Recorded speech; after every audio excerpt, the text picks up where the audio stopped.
असम की राजनीति इस वक्त बेहद गर्म है और चुनाव से पहले बयानबाजी अपने चरम पर जा पहुंची है। असम के मुख्यमंत्री ने कांग्रेस पर जोरदार हमला बोलते हुए बड़ा दावा कर दिया है। उनका कहना है कि 9 अप्रैल को होने वाले विधानसभा चुनाव में कोई भी स्थानीय मूल भारतीय कांग्रेस को वोट नहीं देगा। गुवाहाटी में मीडिया से बातचीत के दौरान मुख्यमंत्री ने साफ शब्दों में कह दिया कि बीजेपी ने असम की तस्वीर पूरी तरीके से बदल दी है। शर्मा ने कहा कि आज का असम अपनी संस्कृति, अपनी विरासत और अपनी पहचान के साथ साथ एक नए आत्मविश्वास के साथ आगे बढ़ रहा है। उन्होंने यह भी दावा किया है कि बांग्लादेशी घुसपैठियों को छोड़कर राज्य का हर वर्ग बीजेपी के साथ खड़ा है। मुख्यमंत्री यही नहीं रुके, उन्होंने कांग्रेस पर तीखा तंज कसते हुए कहा कि कांग्रेस भारत में कभी सरकार नहीं बना सकती। उन्होंने ये तक कह दिया कि अगर कांग्रेस कहीं सरकार बनाएगी तो वह पाकिस्तान या बांग्लादेश में ही संभव है। यह बयान अब सियासी गलियारों में जबरदस्त चर्चा का विषय बन चुका है। आपको यह भी बता दें कि असम की सभी 126 विधानसभा सीटों पर 9 अप्रैल को एक ही चरण में मतदान होगा, जबकि 4 मई को मतगणना की जाएगी। इस बार मुकाबला सीधे एनडीए और कांग्रेस के बीच माना जा रहा है। बीजेपी की नजर लगातार तीसरी बार सत्ता में वापसी पर है। अगर पिछले चुनाव के आंकड़ों पर नजर डालें तो 2021 में बीजेपी के नेतृत्व वाले गठबंधन ने 75 सीटों पर जीत दर्ज की थी। इसमें अकेले बीजेपी को 60 सीटें मिली थी, तो वहीं कांग्रेस और उसके सहयोगियों को सिर्फ 16 सीटों से ही संतोष करना पड़ा था। इस बार भी मतदान को लेकर जनता में उत्साह है। पिछली बार 86% से ज्यादा मतदान हुआ, जो अपने आप में एक बड़ा रिकॉर्ड था। अब सवाल यही है कि क्या मुख्यमंत्री का दावा हकीकत बनेगा? क्या असम फिर से बीजेपी को सत्ता सौंपेगा या कांग्रेस वापसी कर पाएगी? फिलहाल चुनावी जंग तेज है, बयानबाजी धारदार है और नतीजों का इंतजार पूरे देश को है। 9 अप्रैल को होने वाली वोटिंग के बाद 4 मई को नतीजे सामने आएंगे, जो तय करेंगे कि राज्य में सत्ता की बागडोर किसके हाथ में जाती है।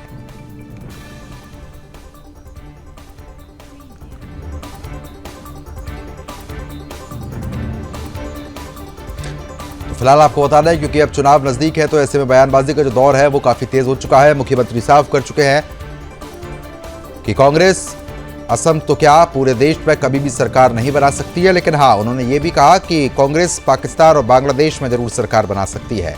उन्होंने साफ तौर पर कहा कि बीजेपी जिस तरीके से असम को लगातार बदलाव की राह पर लेकर चल रही है और तमाम बड़ी बड़ी सौगातें असम वासियों को दी है, जिससे जनता प्रभावित है, जनता को विकास चाहिए। देखिए मुख्यमंत्री की तरफ से क्या कहा गया, सुनिए। भाजपा के नेतृत्व में असम की स्थिति पूरी तरीके से बदल गई है। आज लोग अपनी मजबूत संस्कृति और विरासत पर आधारित एक नया असम देख रहे हैं। बांग्लादेशी घुसपैठियों को छोड़कर राज्य के सभी लोग भाजपा के साथ हैं।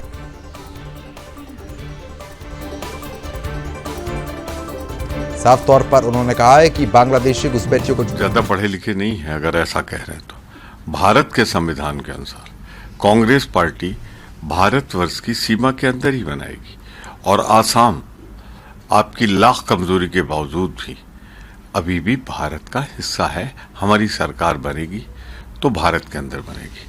हाँ, आपकी सरकार आपके पिताजी की भूमि फादरलैंड में बन सकती है, भाजपा की, क्योंकि आपके सर्वोच्च नेता मोदी जी ने कहा है इजराइल फादरलैंड है बहुतों का। तो मैं सिर्फ ये कहना चाहता हूं, आपकी सरकार आसाम में नहीं फादरलैंड में बनेगी। पर आपने फादरलैंड कह के आपके नेता ने इजराइल का को बहुत अपमान किया है, आहत किया है भारत माता का।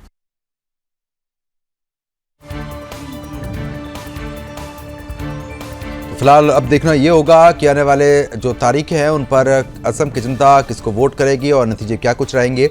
लेकिन उससे पहले जो तैयारियां हैं वो साफ तौर पर देखने को मिल रही है। असम सीएम की तरफ से तमाम बड़े दावे यहाँ पर किए गए हैं। उनकी तरफ से कहा गया है कि वापसी हमारी ही होगी और कांग्रेस सरकार जरूर पाकिस्तान में या बांग्लादेश में बना सकती है। जितने भारतीय हैं वो कांग्रेस को वोट नहीं देंगे, ये मुख्यमंत्री की तरफ से बड़ी बात यहाँ पर कही गई। उन्होंने ये भी कहा कि जितने बांग्लादेशी हैं वो जरूर कांग्रेस को वोट दे सकते हैं, लेकिन जो भारतीय हैं वो कांग्रेस को वोट नहीं देंगे। असम विधानसभा में सीटों की स्थिति देखिए, बीजेपी 64 है, एजीपी 9 पर।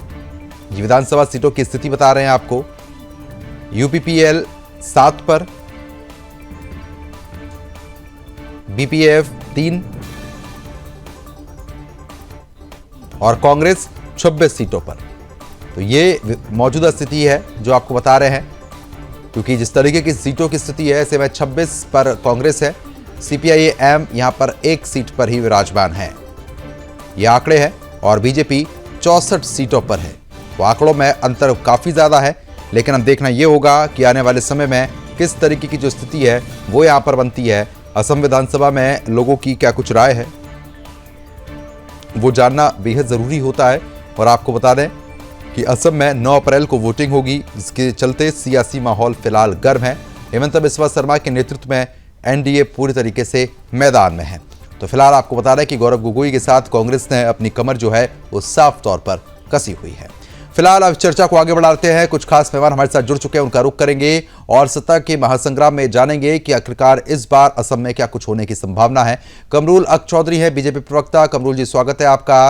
वाचस्पति द्विवेदी जी है कांग्रेस प्रवक्ता। द्विवेदी जी आपका स्वागत है। सुरेंद्र स्वामी जी हैं राजनीतिक विश्लेषक। सुरेंद्र सर आपका स्वागत। और असम से हमारी संवाददाता जो लगातार हमारे साथ बनी हुई हैं।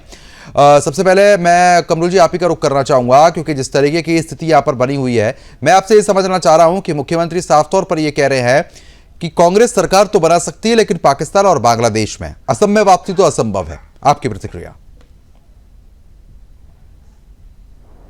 असम में 10 साल से भाजपा का, तो असम में शांति सुरक्षा मिला है। असम में कोई हंगामा नहीं हुआ है, कोई कम्युनल रायट नहीं हुआ है जैसा कांग्रेस के टाइम में और बीटीएडी में हुआ था। ऐसा कुछ लड़ाई झगड़ा, असम एकदम शांत है। असम में कोई प्रॉब्लम नहीं हो रहा है। इसीलिए हेमंत बिस्वा शर्मा ने जो बोल रहे हैं कि हमारे वो जमीनी जो लोग हैं, हमारे घुसपैठी लोग ही कांग्रेस में वोट कर सकता है, भाजपा में वोट नहीं करने के लिए हम बोल रहे हैं। तो घुसपैठी के हम अगेंस्ट हैं और हमारा सरकार जब तक है घुसपैठियों को हम एक एक करके निकल के रहेंगे। इसलिए घुसपैठी को भाजपा नहीं चाहता है और अगले दिन में भी नहीं चाहेंगे। अभी जो जमीनी लोग है, जो आसाम के हमारा वो खिलंजिया लोग बोलते हैं, जो खिलंजिया लोग है वही भाजपा के साथ है। और देखिएगा इस बार हेमंत बिस्वा शर्मा के नेतृत्व में असम में एनडीए लगभग 100 सीट मिलने वाले हैं। बहुमत के साथ भाजपा का सरकार इस बार आ रहे हैं। तो इसलिए अभी वो लोग हड़कंप मच गया है। कांग्रेस के लोगों को कोई जगह नहीं है कि किस सीट में उन लोगों ने चुनाव जीत पाए। जहां खिलंजिया लोग है वहां वो लोग हारने वाला है। हमारे यहाँ में 26 सीट में कुछ अलग इलाका में भी है वो घुसपैठी लोग है, वहां में क्या कर सकते हैं उन लोगों का बात है। लेकिन बाकी जो सीट है वो सीटों में वो खिलंजिया लोग हैं और खिलंजिया लोग के माने 80% वोट भाजपा के साथ है और भाजपा को ही वोट मिलेंगे। इसीलिए सरकार बहुमत के साथ आने वाला है और वो 9 तारीख में ही रिजल्ट तो अभी हो गया। 9 तारीख वोट करने के लिए हम लोग अभी वेट कर रहे हैं।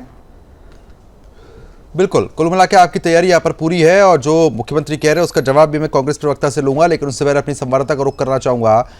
तेजो तालो नाकरोल हमारी जो संवाददाता असम से लगातार बनी हुई है। तेजो, मैं आपसे समझना चाह रहा हूं कि स्थिति अभी क्या बनी हुई है असम में, एक बार बताएं, क्योंकि मुख्यमंत्री दावा कर रहे हैं कि साफ तौर पर इस बार वापसी उन्हीं की है। मेरी आवाज पहुंच रही है तो बताइए। फोन क्या करो आगे से मुझे। मेरी आवाज पहुंच पा रही है अब तक? ठीक है, संपर्क नहीं हो पा रहा है। कांग्रेस प्रवक्ता लगातार बने। द्विवेदी जी, मैं आपसे समझना चाह रहा हूं, अब देखिए मुख्यमंत्री तो साफ कर चुके हैं कि कांग्रेस की सरकार बनेगी, लेकिन पाकिस्तान और बांग्लादेश में बनेगी, और जो वाकई में हिंदुस्तानी है वो तो कांग्रेस को वोट नहीं करेगा। प्रद्युम्न शर्मा जी, सुरेंद्र स्वामी जी और जो आपके संवाददाता हैं नकरो साहब और जो भाजपा के प्रवक्ता हैं, उनको सबको रामनवमी और इसके साथ साथ नवरात्रि की बहुत बहुत शुभकामनाएं। देखिए, बड़ा हास्यास्पद सवाल हो जाता है, बड़ा हास्यास्पद जवाब होते हैं। भाई, कांग्रेस पार्टी क्या पाकिस्तान में और बांग्लादेश में रजिस्टर्ड है? उनके चुनाव आयोग में वहां पर रजिस्टर्ड है, या वहां पर रजिस्ट्रेशन हुआ है जो हम वहां पे सरकार बना लेंगे? अजीब बात करते हैं। हेमंत बिस्वा शर्मा उन्हीं लोगों से वोट लेके अभी तक जीतते रहे हैं। तब जब वो कांग्रेस में थे तब वो सब अच्छे लोग थे, राष्ट्र प्रेमी थे, सब अच्छे भले लोग थे। अब जब वो भाजपा में चले गए हैं तो जो कांग्रेस को वोट देने वाला है या अन्य जो पॉलिटिकल पार्टी है असम की, उनको अगर वोट देता है तो राष्ट्रद्रोही हो गया और वो रोहिंग्या वाले हो गए और वो बाहर के लोग हो गए। अरे आप ये बताइए कि जब पूरे देश में आप एसआईआर करा रहे हैं, स्पेशल इंटेंसिव रिवीजन करा रहे थे, तो आपने असम में केवल स्पेशल रिवीजन क्यों कराया? आपने इंटेंसिव क्यों नहीं कराया? अगर आपको वहां लग रहा है कि वहां घुसपैठिए बहुत तादाद में है और वो कांग्रेस को वोट करते हैं, अगर तो फिर आपके पास तो भाई सरकार है, दूसरी दोनों तरफ आपकी सरकार है, तीसरी सरकार आपकी चुनाव आयोग है जो आपको अपना स्टैंप लगा, भाजपा का स्टैंप लगा के देती है। जो चुनाव आयोग के लेटर निकलते हैं उनमें भाजपा का स्टैंप लगा हुआ है। वहां से साबित हो जाता है कि जो भाजपा के दफ्तर हैं वो चुनाव आयोग के दफ्तर हैं। तीसरी बात ये अब ये आरोप आप कैसे लगा रहे हैं? अभी आप मुख्यमंत्री का आरोप बेबुनियाद बता रहे थे, अब ये आरोप आप कह रहे हैं कि साहब वो दफ्तर जो है चुनाव आयोग के दफ्तर है, ये आपको कैसे पता? बिल्कुल, अभी तो जो लेटर एक जारी हुआ था उसमें चुनाव आयोग वाले में, उसमें देखिए भाजपा की मोहर लगी हुई थी। भाई भाजपा की चुनाव की मोहर कैसे लग जाएगी? भाई चुनाव आयोग का कोई लेटर जारी होगा उसमें भाजपा का स्टाम्प लग। अब देखिए, अगर आंकड़ों की बात करते हैं, 26 पर आप थे, 26 पे आप है, 64 पे बीजेपी है, फर्क बहुत है। कोई बात नहीं, अभी बहुत जो चुनाव हुए थे तो उसमें आप देखिए किस तरीके के वोट मिले। 10 लाख, पूरे देश में सबसे ज्यादा वोट कांग्रेस के प्रत्याशी को मिला था, 10 लाख से अधिक वोट मिला था। तो वो कह देंगे कि आप सारा का सारा रोहिंग्या था या वो था या विदेशी नागरिक थे, तो उन विदेशी नागरिकों को आपने हटाया क्यों नहीं? 10 साल में आप हटा क्यों नहीं पाए? और पूरे देश में, वही मैंने फिर से कह रहा हूं, आपने SIR कराई, फिर आपने असम में SIR क्यों नहीं कराई? इसलिए नहीं कराई कि अगर 71 का बेस लेकर अगर आप चलते तो उस समय सबसे ज्यादा जो हिंदुस्तान के अंदर बांग्लादेशी लोग आए थे उनमें अधिसंख्यक हिंदू थे।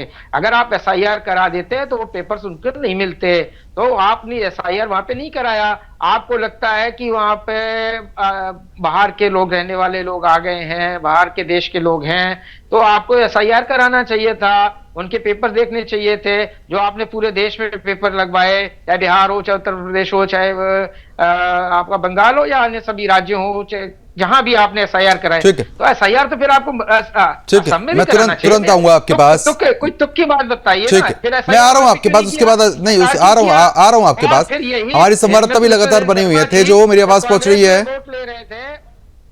थे जो मेरी आवाज पहुंच पा रही है, थे जो मेरी आवाज पहुंच रही, तो एक बार बताइए वहां के हालात क्या हैं? अभी संपर्क नहीं हो पा रहा है, एक बार संपर्क कीजिए। राजनीतिक विशेषज्ञ लगातार बने हुए हैं। सुरेंद्र स्वामी जी, मैं आपसे समझना चाह रहा हूं सर कि अब मुख्यमंत्री तो साफ कर चुके हैं और देखिए आंकड़ा बहुत साफ तौर पर बहुत दूरी का है, 26 कांग्रेस, 64 बीजेपी, आंकड़े में फर्क बहुत है। इस आंकड़े को इस बार कांग्रेस छू पाएगी क्या, या फिर मुख्यमंत्री जो कह रहे हैं कि भाई जो हिंदुस्तानी है वो तो कांग्रेस को वोट नहीं देगा और वापसी हमारी ही है? नहीं प्रद्युमन जी, ऐसा है कि आसाम में इसमें कोई दो राय नहीं है कि भाजपा की स्थिति मजबूत है और हिमंता बिस्वा शर्मा ने पिछले 10 सालों में वहां पर सिर्फ आसाम में नहीं, पूरे नॉर्थ ईस्ट में भाजपा की स्थिति को बहुत मजबूत किया है और वो एक रीजनल लीडर के रूप में भी वहां पर उभरे हैं।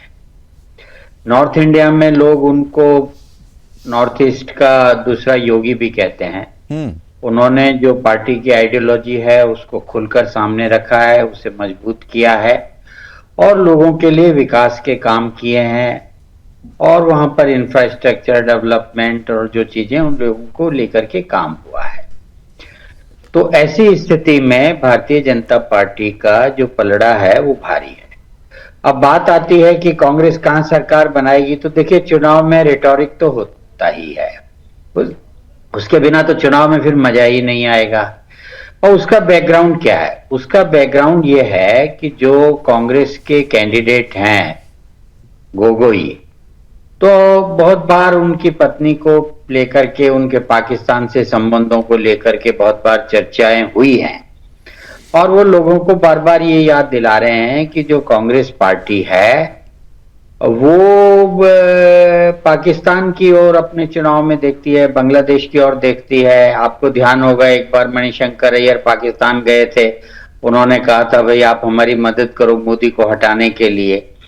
तो वो इस बात को बार बार लोगों को बताना चाह रहे हैं कि जो कांग्रेस पार्टी है वो मूलतः देश के लोगों के लिए, देश की विचारधारा के लिए, देश की विरासत के लिए नहीं है और इसलिए ये पार्टी यहां पर सरकार नहीं बना सकती। तो फिर कहाँ बनाएगी? तो वहीं बनाएगी जहां से इनकी जो आइडियोलॉजी है वो मेल खाती है, जिनकी तरफ ये देखते हैं, जिनके लिए ये लड़ते हैं और जिनके साथ ये खड़े होते हैं। अभी देखिए बांग्लादेश में इतने अत्याचार हुए हिंदुओं के साथ, तो कांग्रेस से कोई स्टेटमेंट नहीं था, कुछ नहीं किया उन्होंने, कोई कंडेम नहीं किया उसको लेकर के।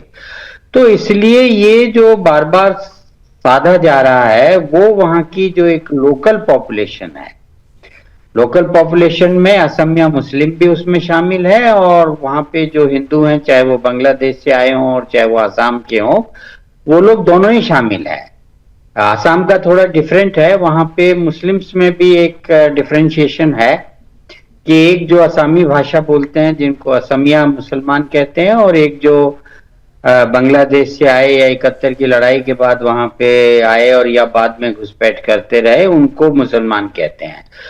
तो वहां पे उन दोनों लोगों के बीच में भी एक डिस्टिंक्शन है, क्योंकि जो असमिया मुसलमान है वो बहुत अरसे से वहां पे रह रहे हैं, आजादी से पहले से वहां से रह रहे हैं और वो वहां की संस्कृति में मिले जुले हैं, वो असमिया संस्कृति को फॉलो करते हैं, वो असमिया भाषा बोलते हैं, ठीक है, और वो अपने आप को असम की लोकल जो संस्कृति है उससे आइडेंटिफाई करते हैं।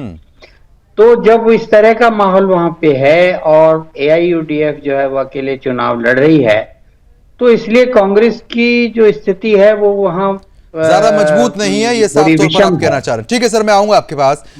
थे जो मेरी आवाज पहुंच पा रही है अब तक? PCR से मैं कहूंगा कि आवाज को दुरुस्त करवाइए कमरुल जी, क्योंकि देखिए अब चर्चा वही हो रही है कि आंकड़ों में बेहद फर्क अंतर है। साफ तौर पर मुख्यमंत्री कह ही चुके हैं, लेकिन द्विवेदी जी कह रहे हैं कि भाई इतनी दिक्कत थी तो SIR कराना चाहिए था, और वो तो साफ तौर पर कह रहे हैं जैसे इससे पहले भी और चुनावों में उम्मीद जताई गई है कांग्रेस द्वारा कि हमारी सरकार बनेगी। वो बहरहाल अलग बात है कि बनती नहीं है, लेकिन यहां भी दावा तो ठोका ही जा रहा है। देखिए SIR में क्या फर्क है? वहां में वो तो जो 3 सीढ़ी से 71 से पहले जो लोग हमारे असम में आए हैं उन लोगों के लिए हमारा कोई दिक्कत नहीं है। 71 के बाद जो लोग वहां असम में आए हैं उन लोगों के साथ हमारा मत नहीं बनता है, हमारा नहीं बनता है, उन लोगों को हम घुसपैठी बोलते हैं। 71 जब हमारा यहाँ में एक आसाम एकॉर्ड हुआ था और आसाम एकॉर्ड के मुताबिक हमारा यहाँ में काम चल रहे हैं असम में, और इस बार जो SR में भी जो काम हुआ है वो 71 के मुताबिक हुआ है, और वो आसाम के सभी तरह के लोगों ने वो 71 के जो एकॉर्ड है इनको मान लिया है। तो मानने के बाद जो लोग घुसपैठे हैं तो उन लोगों को तो घुसपैठे हम बोलेंगे, और उन लोगों को हमारा यहाँ का जो रहन सहन है, हमारा यहाँ के जो संस्कृति है वो संस्कृति से के साथ उन लोग नहीं मिलते जुलते हैं। देखिए कांग्रेस का अगर सरकार आ जाता तो कांग्रेस का जब सरकार था तब पाकिस्तान में अगर कोई पाकिस्तान में अब सरकार इधर आया तो पाकिस्तान में फटक्का फुड़ा जाता था। ऐसा एक माहौल था पहले जो हम भी जानते हैं, आप लोग भी जानते हैं। तो देखिए, और यहाँ में जो हम गौरव गोगोई है वो जो कांग्रेस का वो झंडा संभाल रहे हैं वो खुद पाकिस्तान लिंकेज आदमी है, तो कैसा आसाम इस लोगों ने उनको विश्वास करे। इसीलिए अभी हिमंत बिस्वा शर्मा ने जो काम कर रहे हैं उनके ऊपर, हिमंत बिस्वा शर्मा के ऊपर आसाम के लोगों के विश्वास भी है, और आसाम को आगे ले जाने के लिए वो जितना कोशिश है वो कर रहे हैं। और यहाँ में देखिए इंफ्रास्ट्रक्चर जितना डेवलप हुआ, आज रोड कनेक्टिविटी देखिए, हमारा जो कुछ डिपार्टमेंट है, अगर PWD हो, हेल्थ हो, इरिगेशन हो, सभी डिपार्टमेंट में काम चल रहे हैं। लोग डेवलपमेंट के ऊपर है, डेवलपमेंट को देखते हैं, और यह कम्युनल चीज को नहीं देखा जाता है। देखिए कांग्रेस के लोग कम्युनल काम करते हैं। कांग्रेस सरकार के टाइम में यहाँ में बहुत गुस्ती संघर्ष हुआ है। आज हमारे आसाम में देखिए कितने जगह में हुआ, नेली हत्याकांड हुआ, हमें BTAD का हत्याकांड हुआ, हजार मुसलमानों को मारा गया, मर्डर किया है। और दिल्ली मुजफ्फरनगर में देखिए भाजपा आने के बाद ऐसा कुछ हुआ है? तो भाजपा ने सर्वधर्म समभाव के साथ काम करते हैं, लेकिन हाँ भाजपा का एक ही चीज है कि जो घुसपैठी है उन घुसपैठियों को के साथ नहीं देते हैं और वो घुसपैठी के खिलाफ है। और यहाँ के जो लोग हैं, आसाम के लोग हैं, जो भारतीय है, भारतीय संस्कृति के साथ जुड़ा हुआ है, उन लोगों के साथ तो भाजपा का कोई दुश्मनी नहीं है, भाजपा का उन लोगों के डेवलपमेंट करने में कोई दिक्कत भी नहीं है, वो लोग तो बेनिफिटेड हो रहे हैं। तो इसीलिए एक बात साफ है, जो भारतीय है, जो असमी से है, वो लोग भाजपा का साथ है। और 9 तारीख में जो हमारा वोट है असम में, वो कमल में ही वोट डालेंगे। और 100 सीट इस बार हमारा ये है, वो 100 सीट मिलने का हमारा कोशिश है, और 100 मिलने वाला है। देखिएगा आप इस बार का जो रिजल्ट आने वाला है, वो 100 सीट लगभग मिल जाएगा भाजपा का, ठीक है। एनडीए का। तेजो, एक बार बताइए कि असम की जनता क्या कुछ कह रही है, क्या कुछ इस बार आंकड़े वहां के बता रहे हैं, लोगों की क्या राय? क्योंकि मुख्यमंत्री असम के तो कह ही चुके हैं कि सरकार हमारी दोबारा वापसी करेगी, साफ तौर पर आंकड़े जो 64 के हैं उसको भी पार करेंगे। जी प्रद्युमन, यहाँ असम के ग्राउंड पे हमें कुछ चीज़ें बहुत ही अलग अलग डेली सामने आ रहे हैं, जैसे कि बीजेपी के पार्टी टिकट डिस्ट्रीब्यूशन में थोड़ी सी एबनॉर्मलिटी के चक्कर में, ये कुछ पार्टीज को टिकट ना मिलने के चक्कर में आज के दिन को भी हमें देखने को मिला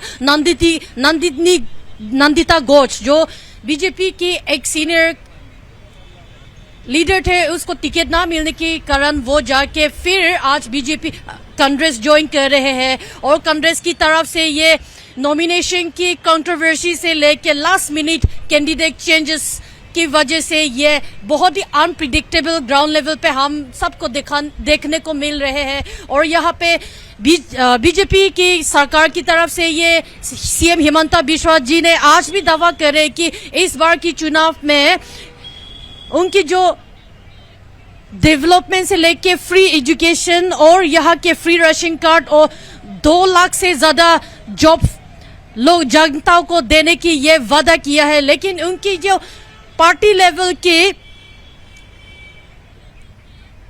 एक ये एडवर्सरीज उन लोगों के ये काउंटर के लिए वो लोग एक सही मायने पे राइट सीनियर कैंडिडेट के फीलिंग पे इधर उधर करने की वजह से लोगों को तक ये भी नहीं मिल पा रहे थे। तो यहाँ फील्ड पे तो बहुत कुछ नहीं देखने को मिल रहा है। बीजेपी वहां पे कैंडिडेट को लेके ऑलमोस्ट 1920s सीनियर लीडर्स को टिकट ही नहीं दिया। इन लोगों की जगह पे कुछ और कैंडिडेट फीलिंग करने की वजह से इंटरनली बीजेपी के बीच में अभी भी बहुत ही क्राइसिस चल रहे हैं। ये इंटरनली हमें सोर्सों की सोर्सेस से पता चल रहे हैं। और कांग्रेस की तरफ से ये लास्ट मिनट कैंडिडेट चेंजेस को, नॉमिनेशन फाइलिंग कंट्रोवर्सीज को लेके ये बहुत ही चीजें अनप्रेडिक्टेबल। और दूसरी तरफ AIUDF और ट्राइबल पार्टीज जैसे कि BPF, UPPL की पार्टीज भी यहाँ पे रीजनल्स की ताकत दिखा रहे हैं। तो यहाँ असम के चुनाव में इस बार सिर्फ BJP versus Congress national party से सीमित नहीं है। यहाँ की जो जान है नेशनल पार्टी वर्सेस यहाँ की रीजनल पार्टीज भी टक्कर देखने को मिल रहे हैं। बिल्कुल, कहीं ना कहीं कांटे की टक्कर जो है वो यहाँ पर लगातार बनी है। फिलहाल आप सभी का बहुत बहुत शुक्रिया हमारे साथ जुड़ने के लिए, इस मुद्दे पर विस्तार पूर्वक चर्चा करने के लिए। सत्ता के महासंग्राम में हमने आपको बताया है कि असम की जनता क्या कुछ चाह रही है और मुख्यमंत्री की तरफ से जो दावा किया गया है, अब देखना होगा कि आने वाले दिनों में जनता इस पर मोहर लगाती है या फिर नहीं।